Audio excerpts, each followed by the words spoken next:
최근 SNS와 플랫폼 방송에서 많은 목사님들이 활발하게 활동을 하고 계십니다. 그리고 신학대학의 교수님들도 강단에서 내려오셔서 평신도와 또 저희들에게 아주 유익한 신학 강의도 해주십니다. 저는 이런 현상을 아주 긍정적으로 보고 있습니다. 사이버 공간 안에 있는 이 인터넷 플랫폼은 하나님께서 우리들에게 주신 새로운 선교의 장이라고 저는 믿습니다. 이 코로나 팬데믹이 시작되면서 하나님께서 새로운 선교지를 우리들에게 주시지 않았나, 저는 그렇게 개인적으로 생각합니다. 플랫폼 안에는 전 세계의 사람들이 모여 있습니다. 시간, 장소, 거리, 인종, 국가 그 어떤 것도 장애가 되지 않습니다. 이 사이버 공간은 지구상의 육지보다 훨씬 더 넓고 큽니다. 아니, 우주, 스페이스와 같은 공간이라고 말할 수도 있습니다. PC와 모바일 기기만 있으면 언제든지 이 공간 안으로 들어갈 수 있습니다. 이 공간을 교회가 참여하지 않는다면 예수님께서 말씀하셨던 땅 끝까지 이르러 복음의 증인이 되리라 라고 하는 말씀을 우리는 온전히 실천하지 못하는 것이라고 생각합니다. 그런 의미에서 더 많은 기독교인들이 복음을 들고 이 인터넷 플랫폼 안으로 들어와야 한다고 저는 생각합니다. 그런데 문제는 이 공간으로 들어온 많은 기독교인들이 복음을 전하기보다 서로를 비난하고 공격하고 있다는 것입니다. 물론 우리가 서로 다른 그런 교단과 신학적 베이스를 가지고 있기 때문에 많이 다를 수 있습니다. 그러나 우리는 두 가지 사실을 잊지 말아야 된다고 생각합니다. 우리 모두는 하나님을 믿고 있고 예수 그리스도를 구주로 영접한 사람들입니다.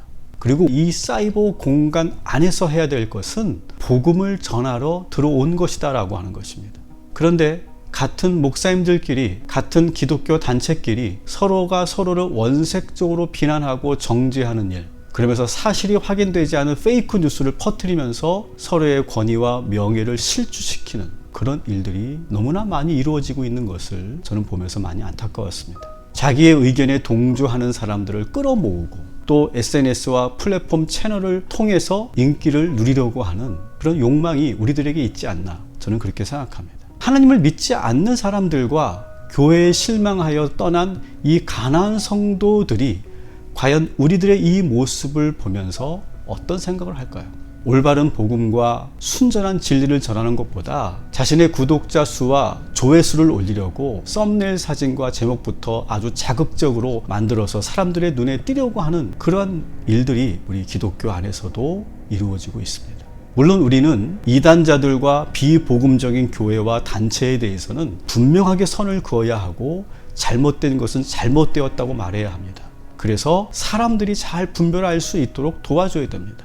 하지만 같은 단체, 같은 교단 안에서 목사님들끼리 원색적으로 비난하고 서로의 신학적 입장이 그저 다를 뿐인데 이단으로 매도하고 같은 기독교인들끼리 서로 악성 댓글을 다는 그런 일들은 정말 우리가 하지 말아야 된다고 생각합니다. 여러분 한번 생각해 보십시오. 선교지에 선교사님들이 선교하러 들어가셨습니다. 그런데 그 선교지 안에서 선교는 하지 않고 그 선교사님들이 서로 헐뜯고 싸우고만 있다면 그 현지인들이 그 선교사님들을 보고 예수를 믿을까요? 프레너미라는 단어가 있습니다. 이 단어는 프렌드와 에너미라고 하는 단어가 합성된 단어입니다. 이 단어는 서로 상반된 뜻을 가지고 있는 단어가 합성된 건데요. 서로 원래는 가까운 관계인데 서로를 미워하며 경쟁하는 관계, 그것을 바로 프레너미라고 부르는 거죠. 현재 우리 기독교 안에는 이런 프레너미 현상이 너무도 심각합니다. 특히 이 사이버 공간 안에서 그렇습니다. 마태복음 9장 38절부터 43절을 보시면 아주 중요한 이야기가 나옵니다. 한 번은 예수님의 제자 요한이 선생님에게 묻습니다. 선생님, 우리를 따르지 않는 어떤 사람이 선생님 이름으로 귀신을 내쫓는 것을 저희가 보았습니다. 그래서 그 사람에게 우리를 따르지 않으면서 선생님 이름을 거론하지 말라고 강력하게 경고하고 금지시켰습니다. 그런데 예수님께서 의외의 대답을 하십니다.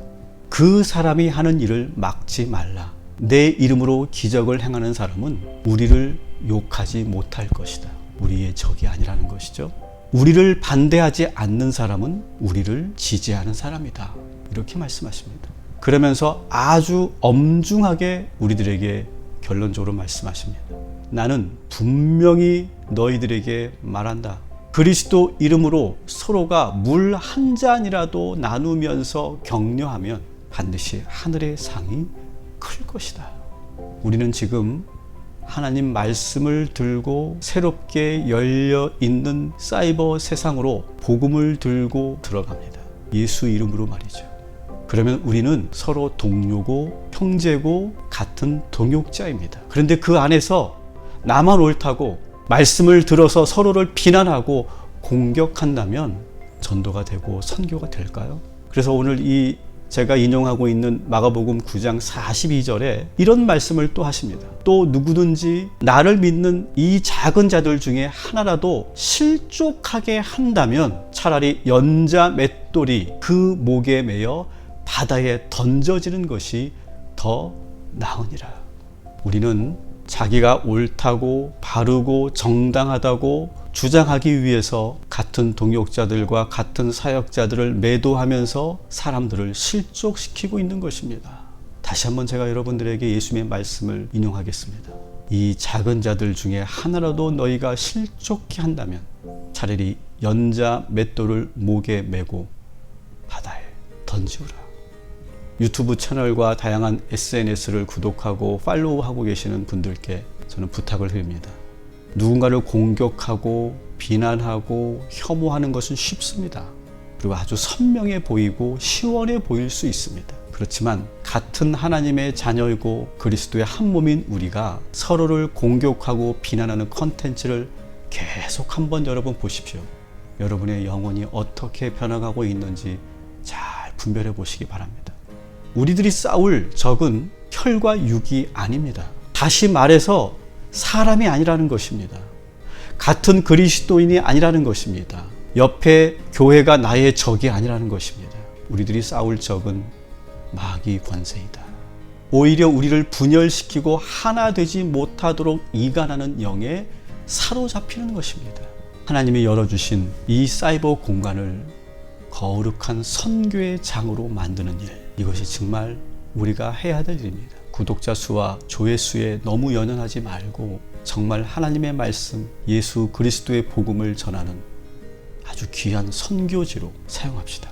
팬데믹은 우리의 이런 분별력과 판단력을 흐트러뜨립니다. 함께 협력하고 하나가 되어야 할 사람이 누구인지, 진짜 적이 무엇인지 잘 분별하지 못하게 만들고 있습니다. 이번 코로나 상황에서 우리 한국교회는 정말 잘 분별해야 합니다. 시민사회가 우리를 어떻게 바라보고 있는지 잘 볼 수 있어야 됩니다. 그들이 교회를 보면서 우리 그리스도를 보면서 어떤 생각을 하고 있는지 우리는 정말 알아차려야 합니다. 우리들이 싸울 것은 오직 마귀 권세뿐입니다.